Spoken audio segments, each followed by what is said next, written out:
পিচ্ছা নাইলে পাইতাম না।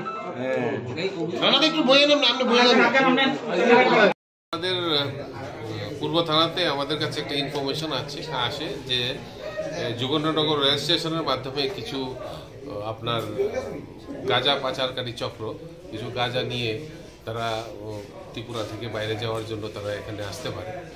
তো এই ইনফরমেশনের উপরে ভিত্তি করে আমাদের সাব ইন্সপেক্টর মহিলা সাব ইন্সপেক্টর কমলা মুরাসি এবং সাব ইন্সপেক্টর নারায়ণ দেব এবং কলেজ জেলার ওসি সাব ইন্সপেক্টর শ্যামল দেবনাথের নেতৃত্বে একটি টিম গঠন করা হয় এবং সেই টিমের ভিতরে ওমেন কনস্টেবল 3-4 জন ছিল।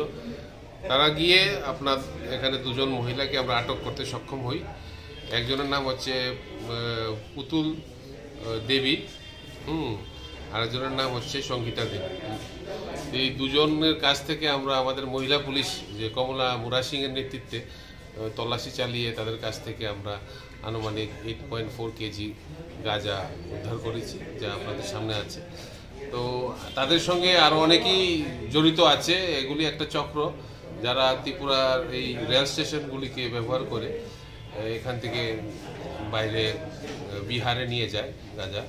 তো এখানে যারা যারা আছে কিছু কিছু সংখ্যক লোক, তাদের নাম আমাদের কাছে এসেছে আমাদের ইন্টারোগেশনে। তাদের বিরুদ্ধে আমরা ব্যবস্থা নেব এবং একটি NDPS একটি মামলা নিয়ে সাব ইন্সপেক্টর নারায়ণ দেব তদন্ত করছে এবং বাকি যারা আছে যাদের নাম এসেছে তাদেরকে আমরা শীঘ্রই গ্রেপ্তার করতে সক্ষম হব। কত টাকার বাজার মূল্য হবে? এগুলি আনুমানিক 1.5 লাখ টাকার মূল্যের আছে। এখানে কোথা থেকে নিয়েছিল এটা বের করা গেছে? সমস্ত কিছুই ইনভেস্টিগেশনে বেরিয়ে আসবে। কোনো ক্রিম সিম আসিল নি যদি দেখি